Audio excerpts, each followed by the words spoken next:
Grad school was so fun and so horrific at the same time. I'm not a college recruiter. That ain't my ministry. Sleeping all day, cheaping, rolling, 50, okay, about to lose it, body on fire. Hey y'all, hey, welcome back to my channel. You are watching Rayne MFT and I am your girl, Rayne. I am a marriage and family therapist intern in the state of Florida working with children and women of all ages, here to provide mental health content, lifestyle content, and today we're going to talk about the different steps in becoming a therapist. I get this question a lot. I want to do this, but I'm not sure. What is your experience like? So I want to cover all of that in this video, okay? Prayerfully, I get through everything that you guys may have questions about. If not, just leave me a comment, like, subscribe, comment, all that good stuff, y'all. Do that. You can also reach out to me on any of my social media platforms, and I would love to answer y'all questions because we need more therapists, okay? Okay, so let's get into the video. The first step in becoming a therapist, in deciding that, this is what I'm gonna do with the rest of my life, is understanding your why. I got a funny quick story. My very first day of grad school, my very first professor asked the class to go around and express their why. What made them choose this program? What made them choose this field of work? And I remember vividly saying that I've always just had a desire to help people. I'm gonna stop you right there because that one desire to help people is not going to sustain you in this field. The type of work therapists do, the type of responsibility that we have, and the lack of resources in our field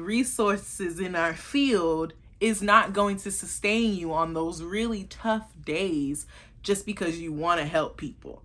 You can work at a shoe store and help people. You can do an assortment of things to help people. You have to dig deeper as to why you want to help people. What does that look like? And I'll share my why. I started my program in 2016, and so there wasn't a lot of talk about mental health in pop culture. There wasn't a lot of talk about mental health in society in general, right? I feel like it was just kind of starting, and then that man got elected president, and I feel like it was a boom in the conversation of mental health and people who look like me wanting these type of services. And I was just thanking God, like, yes, I'm in the right field at the right time, because there's a need for people who look like me to get this type of service from someone that looks like them. Okay? And so my why quickly shifted from, I have a desire to help people, of course, but I also have a desire to serve. I have a desire to hold space for those who look like me and give them an experience in counseling that they wouldn't have gotten with anybody else, child. Understanding your why also comes with understanding your skill set. You gotta be a certain kind of person to do this work, okay? You have to be organized. You have to be empathetic. You have to be an active listener. You have to be a good listener. You have to have a sort of charisma about yourself that makes people feel comfortable. You can't be cold. You can't be mean. I mean, you probably could, but like, I don't know who's gonna want to go to people like that. So you have to like writing. You gotta like writing. I'm gonna say that again, because there's a lot of writing that you do as a therapist, not only in graduate school, but when you start working in your field and you have to do case notes and treatment plans and assessments and all of the things. And if you don't like writing, and if it doesn't come naturally to you, it's gonna make your job it's gonna make your job a lot harder. So now you understand why you want to be a therapist. The second step is to obtain your bachelor's degree. You can really get a degree in anything people related, for lack of better words. My bachelor's degree is in psychology, like many people in my field. You can get your degree in just about any kind of humanity, because you still got to go to grad school. And that is when the program and the specificity really counts. So first, get your degree, period. Step 3 to becoming a therapist is, while you're in school, and this is something I didn't do, research the different disciplines and master's programs, okay? I explained a little bit about my story as to how I got where I am in my first video on my channel that you should go check out if you haven't already. Like I said in that video, I didn't really research this field. I just know in my heart that I was chosen to do this work, and so I was recruited for my grad program, and that's how I got here. But if you're serious about this field and you want to pursue this degree, then definitely go ahead and research the different master's programs. There's a lot of different kind of therapists out there, y'all. We got social workers, we have mental health counselors, we have marriage and family therapists. I'm so extra. You also have your PsyD programs where you go straight through, obtain your doctorate in clinical psychology. I'm gonna make a video about the different disciplines because that's a whole nother thing. I'm a little biased because the way my program trained me, I'm able to work with babies, kids, children, teenagers, adults, couples, families, all of the things. Whereas I can't speak for everybody's program and stuff. The marriage and family therapy program that I went to at the Chicago School of Professional Psychology, shout out to y'all, definitely gave me the confidence to work with a number of people. So once you have a general understanding of what kind of program and discipline that you want to study to become a therapist, you're gonna want to apply to graduate school. Graduate school is going to include you taking the, what's that exam called? The GRE, duh, graduate ready exam. Child, that slipped my mind. I took that exam in 2016. Here's a secret, y'all. A lot of schools, they don't care about that.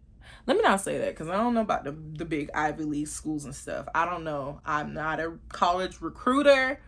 That ain't my ministry. Just take the exam, do your best, study, don't let it consume you, okay? Like I said before, I was recruited to my school, but I still had to apply like everybody else. I still had to take the GRE, and I was afforded a fellowship grant to go to my school in Los Angeles. That helped cover tuition for the first year that I was there.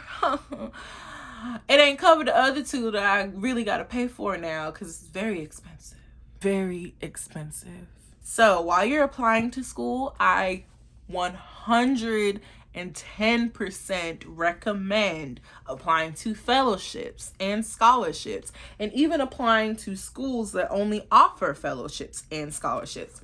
I have learned that there is so much free money out there. There's a lot of people that'll pay you to go to grad school, especially if you look like me, especially if you come from a marginalized community. And do your research well in advance. That way you don't have any mishaps and you know exactly where your funding is going to come from. But please, when you're applying to school, apply to fellowships, apply to scholarships, because graduate school is expensive. All right, so boom, you got accepted. Congratulations. I am so proud of you. Now you're going to complete your graduate training. Oh, grad school was so fun and so horrific at the same time.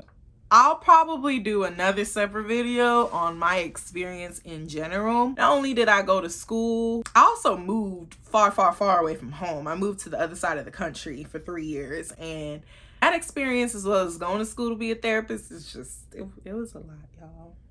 It was a lot. In school to be a therapist, you're in therapy. Class was therapy. It was very intimate, my program, and we learned so much about ourselves. I always recommend people going to school in person for that reason, because not only was I able to receive the connections with my colleagues, my professors who are now my colleagues, my cohort, so other students, like we were like this. I wouldn't have made it through school without my cohort. Make sure that you find a group of solid individuals that, you know, y'all can do the program with each other. A part of your graduate training is completing practicum. Practicum is basically an internship that you have to complete in order to graduate. You'll be placed at a site and you'll be doing therapy part-time, unpaid. But you'll be gaining valuable experience. So that last year, you're gonna be in school, you probably still working somebody's job, and you have to do unpaid free labor and you have to get hours to graduate. It's a lot, you guys. In actuality, it took about 7 years because you get your bachelor's in 4, and then I was one of the people that went straight to grad school, so I took the summer off and I was back at it again. I don't recommend that either. I don't recommend that. Yeah, no. Get a break, because that grad school coursework ain't no joke. And after coming from undergrad, your girl was tired. I was burnt out. So you got your practicum hours, you apply to graduation, and now you're a therapist. Then the last step is to begin practicing. You find a job in your community and you start working. But it doesn't end there. As a new graduate, you're gonna have to apply for your intern number or your associate number, depending on what part of the country you're in. That way you can log the hours that you're working at your job towards your license. This is the step that I am currently in, that I am bringing you guys along the journey for. Cause it's a journey, y'all. It took me like a year to find a supervisor and to get my hours. Mind you, it was COVID, so it was just a lot going on. Each state has a different requirement for your hours.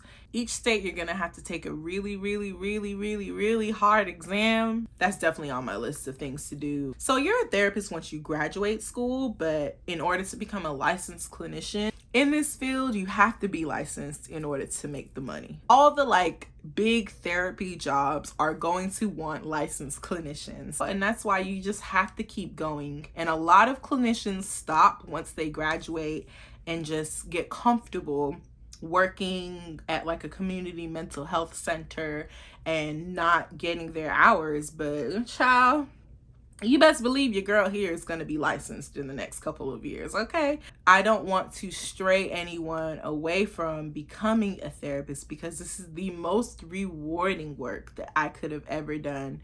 God was so intentional when he picked me to do this work, and I'm just so grateful. I'm just so grateful to be doing meaningful work. So there's just so much that you can do once you are a therapist, especially once you're licensed. And the premise of my channel is to bring y'all along this journey with me. And so if you made it to this part of the video, I thank you for sitting and rocking with your girl. I pray that this touched your heart, and that if you were thinking about going to school for therapy, that you do it. Please, if you have any questions, leave them in the comment box. Hit me up on social media. I love talking about mental health and therapy and just breaking the stigma that's attached to this field. Don't hesitate to reach out to your girl. Bye.